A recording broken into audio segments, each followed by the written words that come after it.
Hello friends, welcome back to Pokemon Crystal, the worst final evolutions. So last time we had ourselves an awesome gym battle against Whitney and finally defeated her and claimed the 3rd gym badge.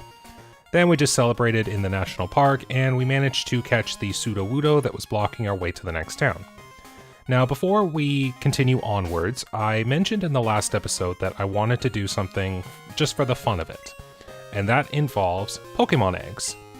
So I made mention that I wanted to hatch the mystery egg that we were given by Professor Elm's assistant back in Violet, and then I wanted to try and see if I could hatch a shiny Pokemon from the odd egg that's given by the Goldenrod daycare service. Well, maybe not Goldenrod specifically, but the route south of us, so I'm going to count it as such. So I went ahead and got the Togepi egg really close to hatching, as in right now. So that way you didn't have to sit here and watch me try to hatch this for like 5 minutes, since you do hatch Pokemon eggs by walking around with them in your party. So here's Togepi, just wanted to hatch it. Welcome to the side of the screen, Togepi. So that's the Togepi egg hatched, but getting the other egg hatched and getting what I'm looking for might take a little bit of work. Oh, I don't need that. So we'll just deposit Togepi into the box here. And then we're going to go pick up the odd egg. Now, I think I made mention of this in the last part or the last time I was down here anyway. But what this is... So this daycare couple here, as a new thing to Crystal, in Gold and Silver, all they did was like take your Pokemon, like the usual daycare service, and you could get experience by walking around. But in Crystal, there was an event attached to them where you could get given an odd egg. So, does he... Yes, so this is the odd egg. Now, as you saw, I saved beforehand, so what I'm going to be doing is this egg here. Oops, it's not in my bag, it's in my party.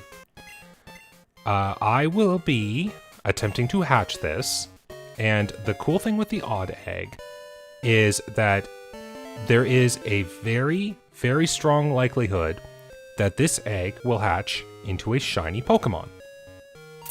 Now, the Pokemon itself, it can be any Pokemon from the list of baby Pokemon that were introduced in Generation 2, except for Togepi.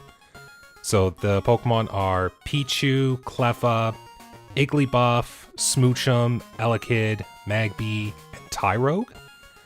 And what is interesting about this, or interesting about the egg in general, and as I mentioned before with the increased likelihood of shiny Pokemon, the determination for shininess in this game is based on determinate values.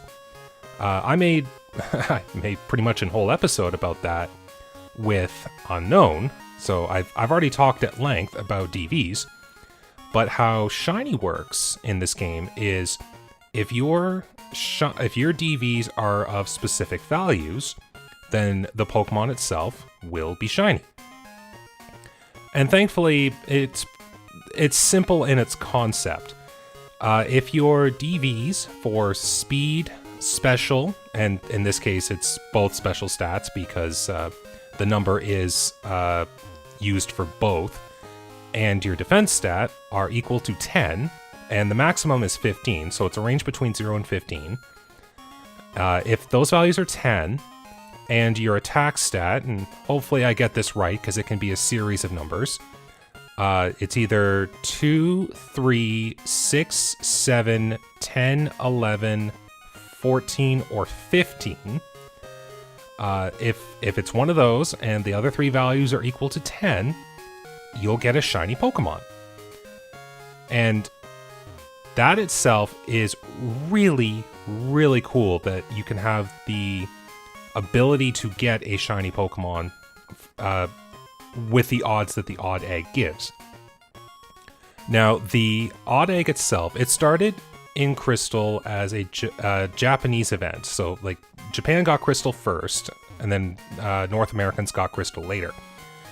In Japan, the event itself was a download from a mobile event where you would get given I think it was an egg ticket, and you would take that egg ticket to the daycare, which would then trigger the event that gives you the odd egg. And the egg in that game, while still having the chance to hatch into one of the 7 Pokemon that I mentioned prior, the DVs of the Pokemon were set so that they were either all 0, which in this case would mean they're just like the worst Pokemon you could get, or their DVs were specifically set to give you a value that would guarantee shiny. And the chance of that happening was a flat 50%. And that's about the most likely odds you can get while still having a chance at not getting a shiny. Like, just flip a coin. If you get it right, hey, you get yourself a shiny Pokemon. Now, we got the same event in North American Crystal, but because we couldn't do any of the mobile events, since we didn't have the technology attached to the Game Boy for the time, the event itself was just hard-coded into the game. So every time you started up a new game, you could get the odd egg from the daycare man right away. The small downside is that the chance of hatching a shiny Pokemon were reduced from 50% to roughly 14%. Now, that still is really good odds, all things considered.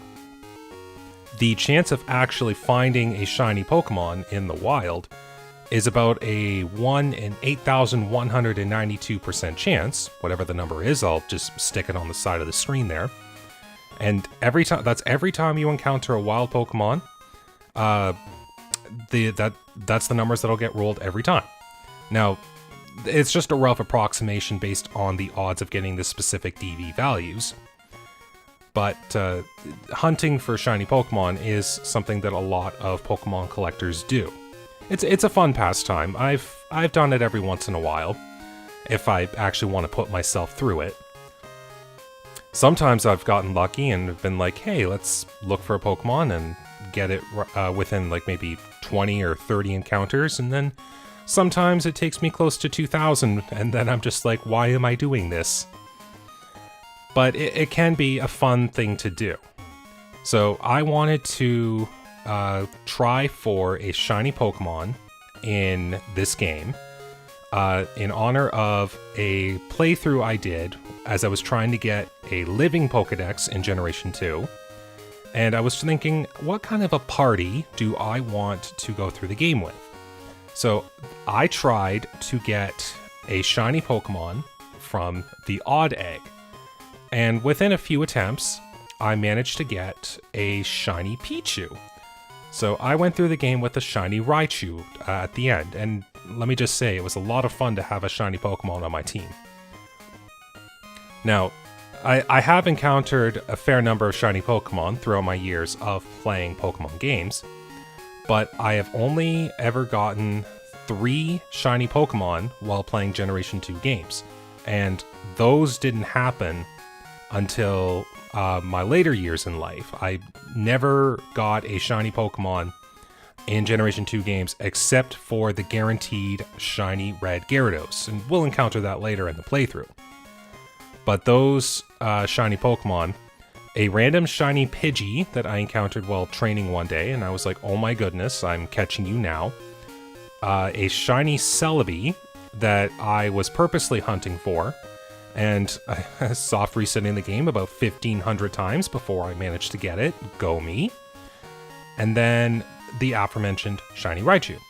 So I have had shiny Pokemon in these games, but they're very rare, and they definitely live up to the name of rare.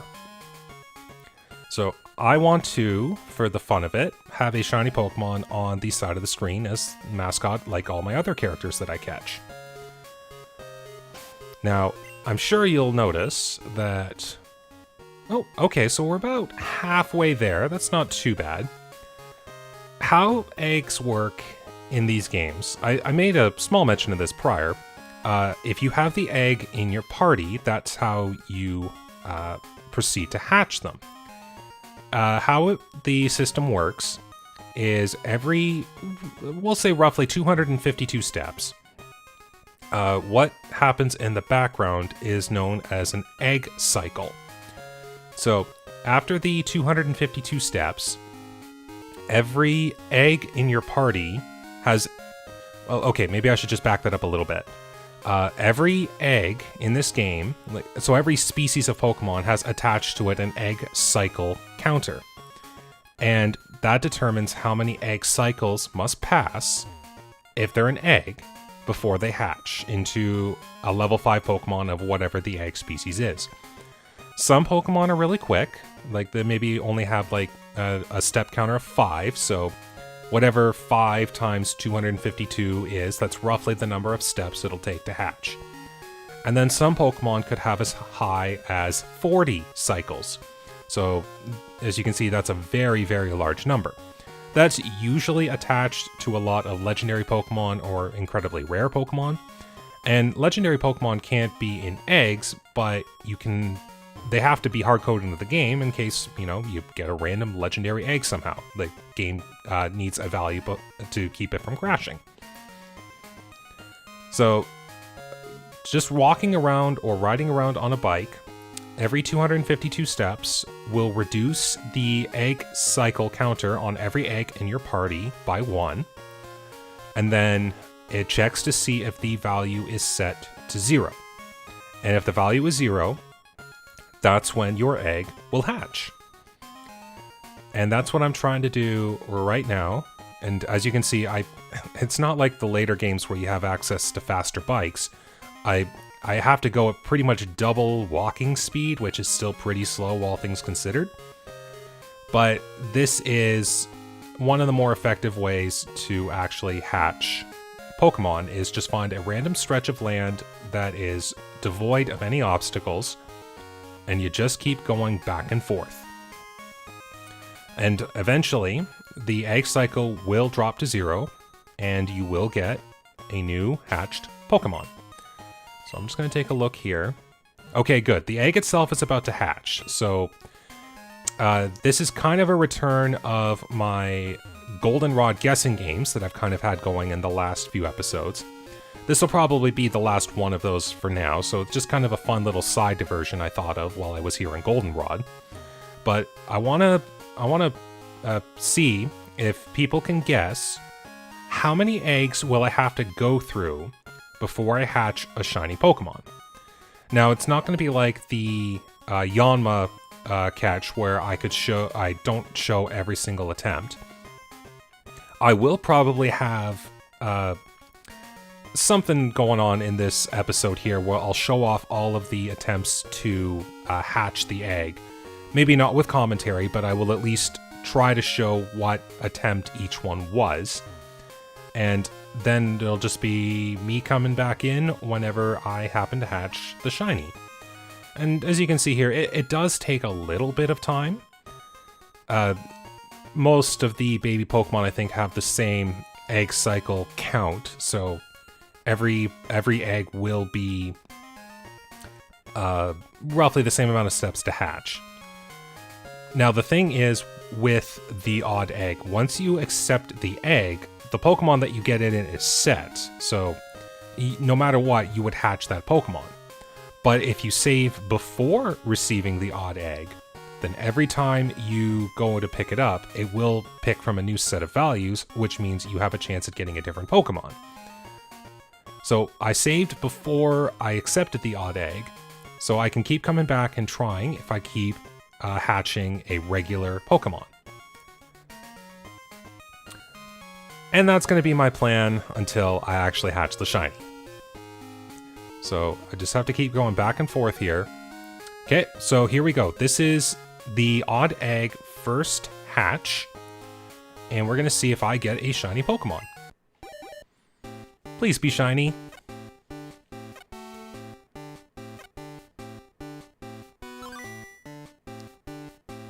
I think that's a shiny? I don't know. I can't actually tell Pichu's colors. Please be shiny.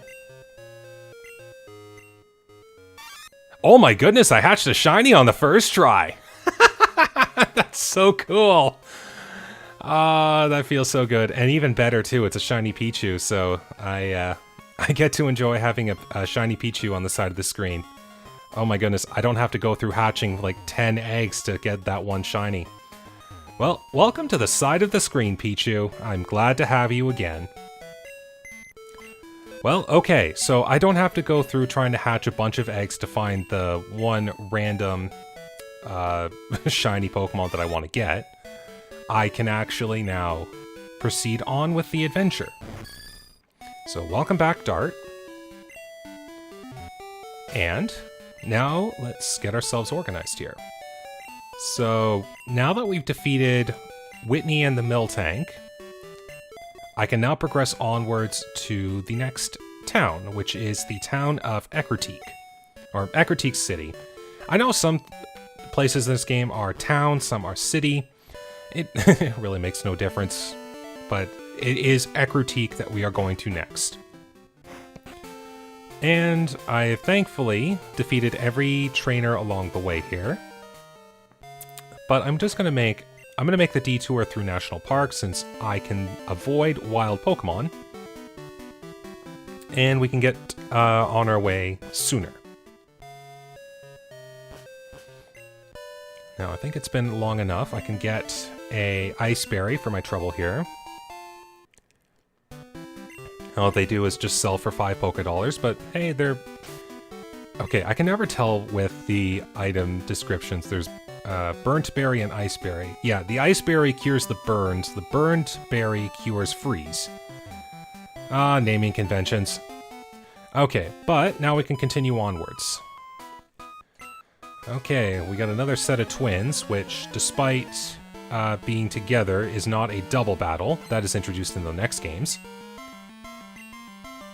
But, now that we've defeated Whitney, all the Pokemon we come across should be around that level. Oh, and I can't use Nightshade on this Jigglypuff. But I got a Burrowing Spider! And then, of course, you Defense Girl. Darn you, Jigglypuff. Ah, you got enough health to withstand it. And a strong Pound Attack.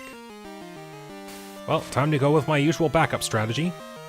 Trying to poison the darn thing.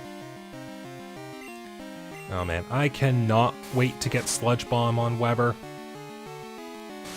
Oh, now you're just playing dirty. Okay. Let's bring Dart in. We'll see how strong Headbutt will do on Jigglypuff. Yep, let's go. Okay, not bad. Should be about 2 hits. Come on, Dart. Oh well. Flinch always helps. And just to avoid any shenanigans, quick attack for the win. Okay. I think Spinarak evolves into Ariados at level 22, so it's still going to be a little while yet. But now we have a Clefairy here. Are you going to use Metronome on me? Well, you're just going to get flinched. Man, Dart's doing a good job with all the flinches. Oh man. You were so difficult to use in Generation 2.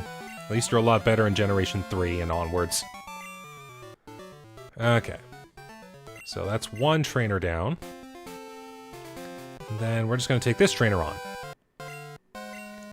And yes, I think you have a Drowsy? I think? Let's see what we got. Psychic Greg. Yeah, this is going to be a bad matchup for Weber. Let's re-bring in Dart.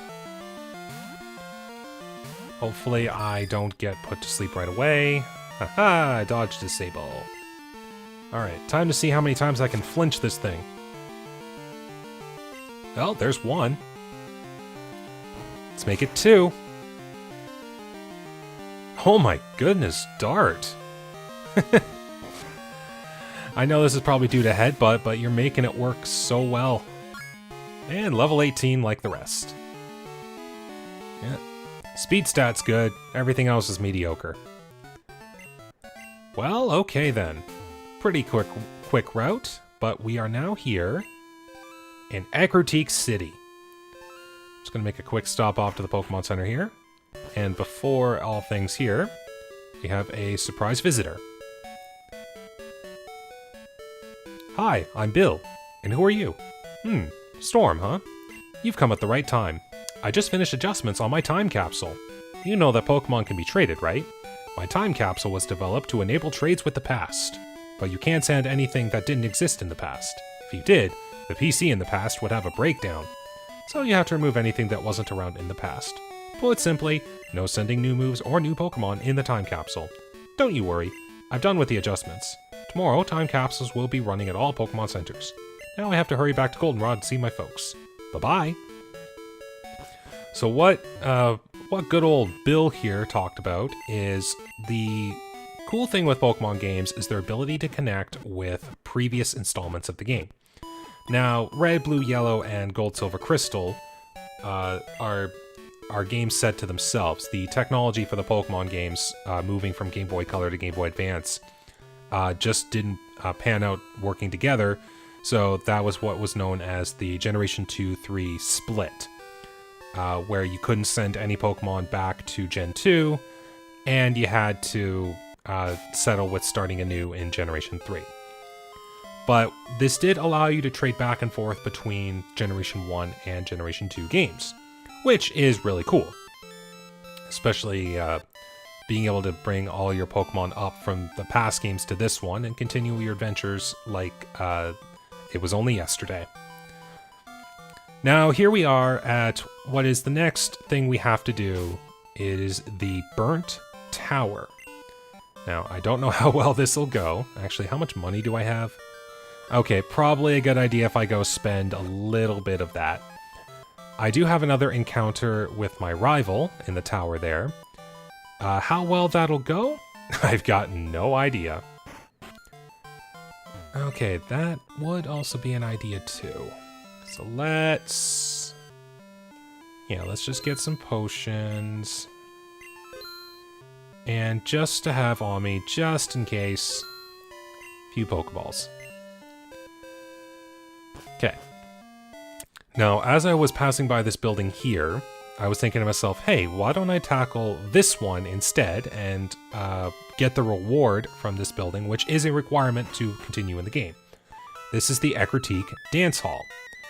Now, this gentleman here, he's like, not only are these kimono girls great dancers, but they're also skilled at Pokemon battles. He's always challenged them, but never even left a scratch. So he challenges you to defeat all 5 of them, and if you do, he'll give you a gift.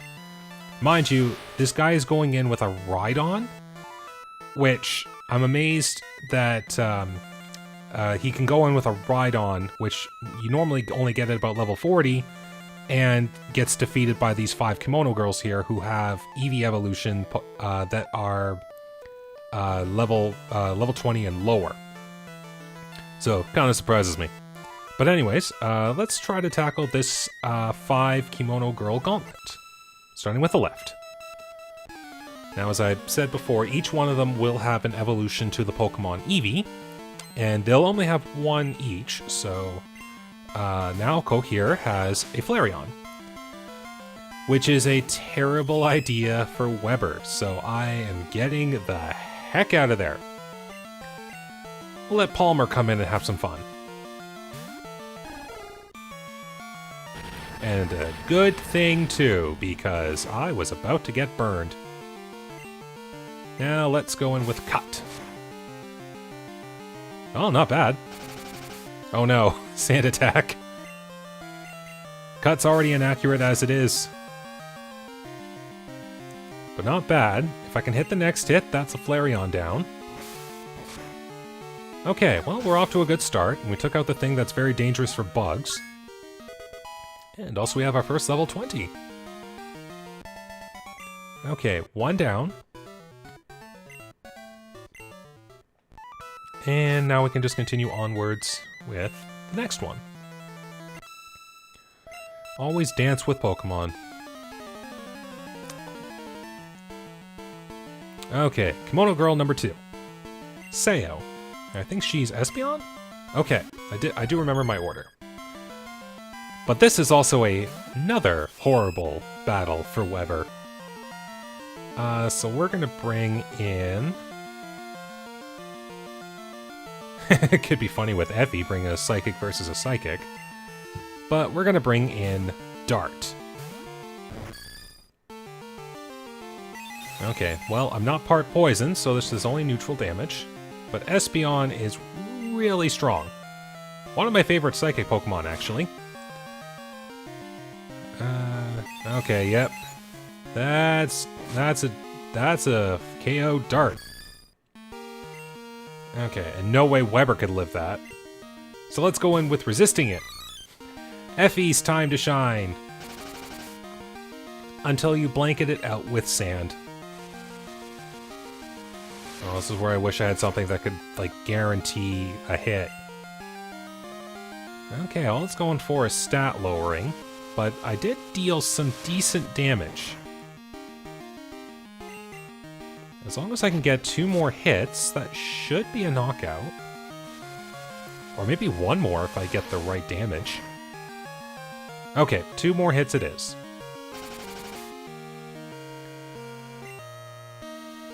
Okay. That is a downed Espeon. And a good amount of experience, too. I like how much experience these EV evolutions give. And Weber needs it, too, because I have to get Weber to an Ariados just to help bring Weber's potential back up with everyone else. Oh yeah, what's Uncle Ralph want? Okay, he wants a rematch, too. If I happen to remember that and if I'm in the area. Okay. Well, I lost Dart, but let's see if I can't keep going here, because it's an Umbreon, a Jolteon, and a Vaporeon I still have to worry about. I know that Weber could handle a Jolteon, since I've got Dig. So what's Zuki have? She's the Umbreon trainer. Now, Umbreon is a very defensive Pokemon, but what's really cool is set damage moves are a thing. Let's see how much this'll do. Okay. Now, Umbreon can't hurt me too much since it's more defensive. So I should be able to knock it out in a few hits. I might have to go for 4 Nightshades total, but all things said and done, this should be a knocked out Umbreon after 1 more hit. I can't believe I was just 1 shy.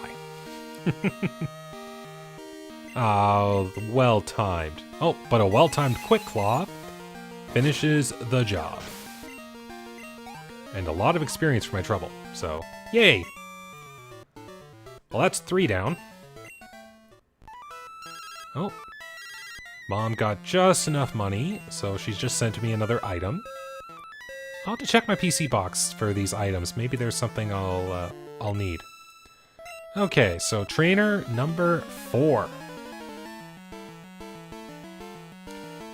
Let's see what Kuni has. Okay, she's the Vaporeon trainer. Okay, now Vaporeons have quite a bit of health, so even if I stuck in here with Nightshade, that would still take some time. So let's get Mr. Puff some action. Okay. I'll probably just do Poison Stings like I did for my usual strategies. Because if I can get a lucky poison, that's going to be a lot of health draining from Vaporeon. There we go. So now this will take a lot less time. And we'll just go in with Tackle, since I actually think Tackle at base strength is stronger than Poison Sting. You try to poison me, but it will amount to... Or, try to poison me? No, Vaporeon can't do that. Blind me, that's what you're trying to do. But even if I miss, The poison will take you out.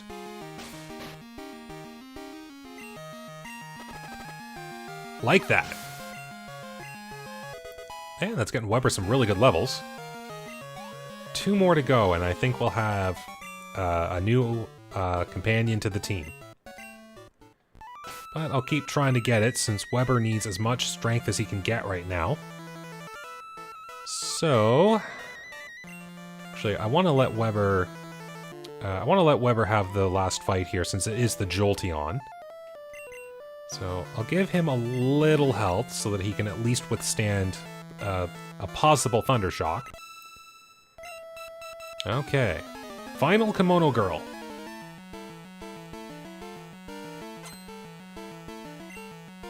How will you fare? Hello, Jolteon. Okay, let the digging begin. Haha, you try to throw more sand on me, but I'll just bury under it. See, this is situations where the Quick Claw could be very useful. If you get a Quick Claw activation that lets you get underground first, and then you don't get a Quick Claw activation when you're coming up from the sand, then you can dodge both hits. Now, I got that in reverse order, so I would have taken both hits. But if you get the right combination. But there we go. Weber proving his strength against a Jolteon. And I got a lot of money in the process. Anyways, well, that is all 5 Kimono Girls taken care of. So this gentleman here will now give me the wonderful reward of the HM03 Surf.